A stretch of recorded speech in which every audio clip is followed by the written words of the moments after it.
মধ্যপ্রাচ্যে আবারও আগুন জ্বলে উঠেছে। আচ্ছা, কিভাবে একটা আকস্মিক সামরিক অভিযান পুরো অঞ্চলটাকে এমন একটা বিধ্বংসী সংঘাতের দিকে ঠেলে দিল? চলুন, আজকের এই বিশ্লেষণে আমরা ঠিক সেই বিষয়টাই দেখব। মানে ২০২৬ সালে ইরানের উপর মার্কিন ইসরায়েলি হামলার সেই নাটকীয় ঘটনাগুলো আর তার সুদূর প্রসারী প্রভাবগুলো কী ছিল তা একটু খতিয়ে দেখা যাক। দিনটা ছিল ২৮শে ফেব্রুয়ারি ২০২৬। ভোর হওয়ার ঠিক আগেই ইরানের আকাশে ঘনিয়ে আসে যুদ্ধের কালো মেঘ, আর ঠিক তখনই শুরু হয় এক বিশাল সামরিক অভিযান, যা এক মুহূর্তের মধ্যে পুরো অঞ্চলের ভবিষ্যৎকেই যেন বদলে দেয়। তো এই সংঘাতে কারা কারা লড়ছে দেখুন, এখানে প্রধানত দুটো পক্ষ। একদিকে আছে আক্রমণকারী শক্তি, মানে মার্কিন যুক্তরাষ্ট্র আর ইসরায়েল, আর তাদের বিরুদ্ধে লড়ছে ইরান এবং তার মিত্ররা, যাদেরকে বলা হয় অ্যাক্সিস অফ রেজিস্ট্যান্স বা প্রতিরোধ অক্ষ। মানে এই অঞ্চলে ইরান সমর্থিত যে বিভিন্ন সশস্ত্র গোষ্ঠীগুলো আছে তারা সবাই।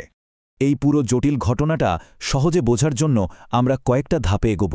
প্রথমে দেখব কিভাবে অঞ্চলটা উত্তপ্ত হয়ে উঠল, তারপর জানব যুদ্ধের পেছনের কারণগুলো, এরপর দেখব হামলা আর পাল্টা হামলা, তারপর এর বৈশ্বিক প্রভাবটা কী ছিল সেটা বিশ্লেষণ করব, আর সবশেষে এর এক অনিশ্চিত ভবিষ্যতের দিকেও তাকাব। চলুন তাহলে শুরু করা যাক আমাদের প্রথম পর্ব দিয়ে, একটি উত্তপ্ত অঞ্চল। কিভাবে ইরানের বেশ কয়েকটা শহরে একযোগে হামলার মাধ্যমে এই ভয়াবহ সংঘাতের সূচনা হলো সেটাই এখন দেখব। যে কোনো বড় সামরিক অভিযানেরই তো একটা কোড নেম থাকে, তাই না? এটাও তার ব্যতিক্রম ছিল না। মার্কিন যুক্তরাষ্ট্র এই অভিযানের নাম দিয়েছিল অপারেশন এপিক ফিউরি, মানে তাদের প্রচণ্ড ক্রোধের এক বহিঃপ্রকাশ। আর অন্যদিকে ইসরায়েলের নাম রাখে অপারেশন রোরিং লায়ন, যা তাদের শক্তির প্রতীক। কিন্তু প্রশ্ন হল, পরিস্থিতিটা হঠাৎ করে এত খারাপ হয়ে গেল কিভাবে? চলুন দ্বিতীয় পর্বে যাই, যুদ্ধের পথে।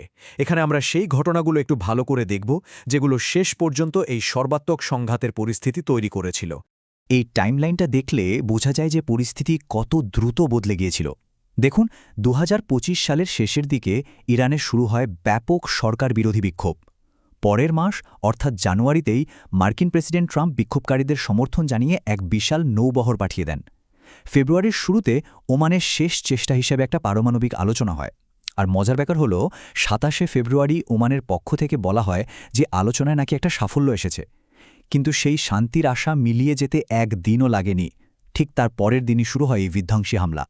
এই ছবিটা দেখুন, এটা তখনকার ইরানের ভেতরের অবস্থার একটা জ্বলজ্বন্ত প্রমাণ।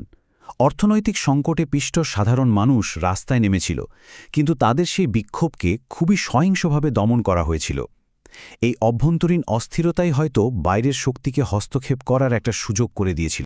এই কথাটা একবার ভাবুন তো, হামলার ঠিক আগের দিন মানে ২৭শে ফেব্রুয়ারি ওমানের পররাষ্ট্রমন্ত্রী বদর আল বুসাইদি বলছেন যে শান্তি নাকি নাগালের মধ্যেই ছিল। কি নাটকীয় একটা ব্যাপার, তাই না? কূটনৈতিক আশার মুহূর্ত থেকে কয়েক ঘণ্টার মধ্যেই একেবারে যুদ্ধের কঠোর বাস্তবতা। আচ্ছা, এবার চলুন আমাদের তৃতীয় পর্বে, হামলা ও প্রতিশোধ। এখানে আমরা দেখব যে এই হামলার সামরিক উদ্দেশ্যগুলো কী ছিল, আর তার জবাবে ঠিক কী ধরনের প্রতিক্রিয়া এসেছিল। মার্কিন প্রেসিডেন্ট ডোনাল্ড ট্রাম্প কিন্তু একদম খোলাখুলি বলে দিয়েছিলেন যে এই অপারেশনের লক্ষ্যটা আসলে কী। তিনি ইরানের জনগণের উদ্দেশ্যে দেওয়া এক ভাষণে বলেন, যখন আমাদের কাজ শেষ হবে তখন ইরানের সরকার সে দেশের জনগণ নিজেদের হাতে তুলে নেবে। তার এই কথা থেকে এটা স্পষ্ট যে মূল উদ্দেশ্য ছিল ইরানের সরকার পরিবর্তন ঘটানো। তো প্রথম ধাক্কার হামলায় একেবারে নির্দিষ্ট কিছু জায়গায় টার্গেট করা হয়েছিল। এর মধ্যে ছিল সর্বোচ্চ নেতা আয়াতুল্লাহ আলী খামেনির কম্পাউন্ড, রাষ্ট্রপতির office, Islamic revolutionary guard corps বা আইআরজিসির বড় বড় সামরিক ঘাঁটি, আর বেশ কিছু গুরুত্বপূর্ণ কর্মকর্তা ও সামরিক কমান্ডার।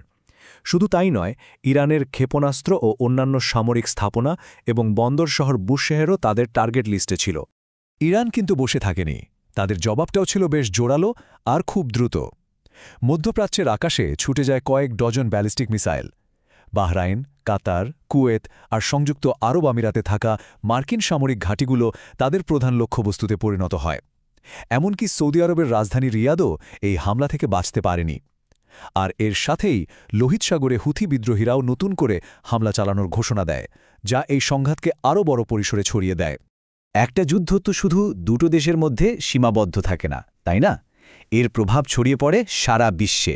চলুন চতুর্থ পর্বে এর বৈশ্বিক পরিণতি দেখি, মানে এই যুদ্ধের ফলে মানবিক, লজিস্টিক এবং অর্থনৈতিক দিক দিয়ে কি কি প্রভাব পড়েছিল তা নিয়ে আলোচনা করা যাক। শুধু এই একটা সংখ্যা দেখুন, 4%। ভাবা যায়? হামলার পর ইরানে ইন্টারনেট সংযোগ নেমে এসেছিল মাত্র 4%, মানে প্রায় সম্পূর্ণ ব্ল্যাকআউট। এর ফলে দেশের ভেতরের পরিস্থিতি সম্পর্কে বাইরের দুনিয়ার পক্ষে তথ্য পাওয়া প্রায় অসম্ভব হয়ে পড়েছিল। এই সংঘাতের ধাক্কাটা পুরো অঞ্চলে ছড়িয়ে পড়তে একদমই সময় লাগেনি। ইরান, ইরাক, ইসরায়েল, কুয়েত সহ বেশ কয়েকটি দেশ তাদের আকাশসীমা বন্ধ করে দেয়। ফলে গোটা অঞ্চলে যোগাযোগ ব্যবস্থা প্রায় ভেঙে পড়ে। ইরান, সিরিয়া আর সংযুক্ত আরব আমিরাত থেকে বেসামরিক মানুষের হতাহতের খবর আসতে শুরু করে। অন্যদিকে ইসরায়েল জুড়ে ঘোষণা করা হয় জরুরি অবস্থা। আর ইরানের ভেতরে ছবিটা ছিল বেশ অদ্ভুত। একদিকে ইরানের সুপ্রিম ন্যাশনাল সিকিউরিটি কাউন্সিল এই হামলাকে একটা নৃশংস বিমান অভিযান বলে নিন্দা জানাচ্ছে, আর অন্যদিকে কিছু ভিডিওতে দেখা যাচ্ছে যে কিছু সাধারণ নাগরিক রাস্তায় নেমে এই হামলাকে রীতিমতো উদযাপন করছে আর সরকার বিরোধী স্লোগান দিচ্ছে। মানে দেশের ভেতরের বিভাজনটা একেবারে স্পষ্ট হয়ে গিয়েছিল। এই সংঘাতের আজ কিন্তু সরাসরি গিয়ে লাগে বৈশ্বিক বাণিজ্য আর সামুদ্রিক নিরাপত্তার ওপর। হুথিরা লোহিত সাগরে আবারও জাহাজ চলাচলে বাধা দেওয়ার হুমকি দেয়। বিশ্বের অন্যতম বড় শিপিং সংস্থা বিমকো মার্কিন বা ইসরায়েলি স্বার্থের সাথে জড়িত জাহাজের জন্য ঝুঁকি অনেক বেড়ে গেছে বলে সতর্ক করে দেয়। আর এর স্বাভাবিক ফল হিসেবেই যুদ্ধকালীন বিমার খরচ আকাশছোঁয়া হওয়ার আশঙ্কা দেখা দেয়। তো এত কিছুর পর সবচেয়ে বড় প্রশ্নটা হলো, এর পর কি? চলুন আমাদের শেষ পর্বে যাই, এক অনিশ্চিত ভবিষ্যৎ। এখানে আমরা দেখব যে বিশেষজ্ঞরা এই হাই রিস্ক গেম বা উচ্চ ঝুঁকির খেলার সম্ভাব্য ফলাফলগুলো নিয়ে কি ভাবছেন। অ্যাটলান্টিক কাউন্সিলের ম্যাথিউ ক্রোনিগের এই কথাটা পরিস্থিতিটাকে খুব ভালোভাবে ব্যাখ্যা করে। এটি একটি উচ্চ ঝুঁকি উচ্চ পুরস্কারের অভিযান। মানে এখানে ঝুঁকি যেমন অনেক বেশি, তেমনি সফল হলে পুরস্কারও অনেক বড়। এই মন্তব্যটা পরিস্থিতির ভয়াবহতা আর অনিশ্চয়তা দুটোই স্পষ্ট করে দেয়। এই স্লাইডে ঝুঁকি আর পুরস্কারের একটা তুলনা দেওয়া হয়েছে। একদিকে ঝুঁকিগুলো দেখুন, একটা দীর্ঘস্থায়ী আঞ্চলিক যুদ্ধ লেগে যেতে পারে, মার্কিন যুক্তরাষ্ট্রের অনেক ক্ষয়ক্ষতি হতে পারে, আর বিশ্ব অর্থনীতিতে বড় সংকট দেখা দিতে পারে। অন্যদিকে পুরস্কার হিসেবে কি পাওয়ার সম্ভাবনা আছে? আঞ্চলিক ও বৈশ্বিক নিরাপত্তার জন্য একটা বড় হুমকি দূর করা, আর হয়তো একটা তুলনামূলকভাবে বেশি দায়িত্বশীল ইরানি সরকারের ক্ষমতায় আসা। কিন্তু আসল কৌশলগত প্রশ্নটা হল, শেষ লক্ষ্যটা কি? ইরানে তো কোনো শক্তিশালী বিরোধী দল বা ঐক্যবদ্ধ নেতৃত্ব নেই।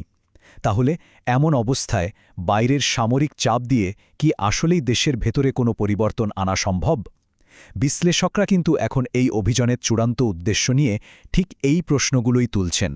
আর সবশেষে একটা প্রশ্ন ভাবনার জন্য থেকেই যায়, এটা কি কেবল একটা সরকারকে ক্ষমতাচ্যুত করার জন্য নেওয়া এক উচ্চ ঝুঁকির জুয়া ছিল, নাকি এর মাধ্যমে আরও অনেক বেশি বিস্তৃত আর বিধ্বংসী এক নতুন যুদ্ধের সূচনা হয়ে গেল? এই উত্তরের ওপরই হয়তো নির্ভর করছে পুরো অঞ্চলের ভবিষ্যৎ।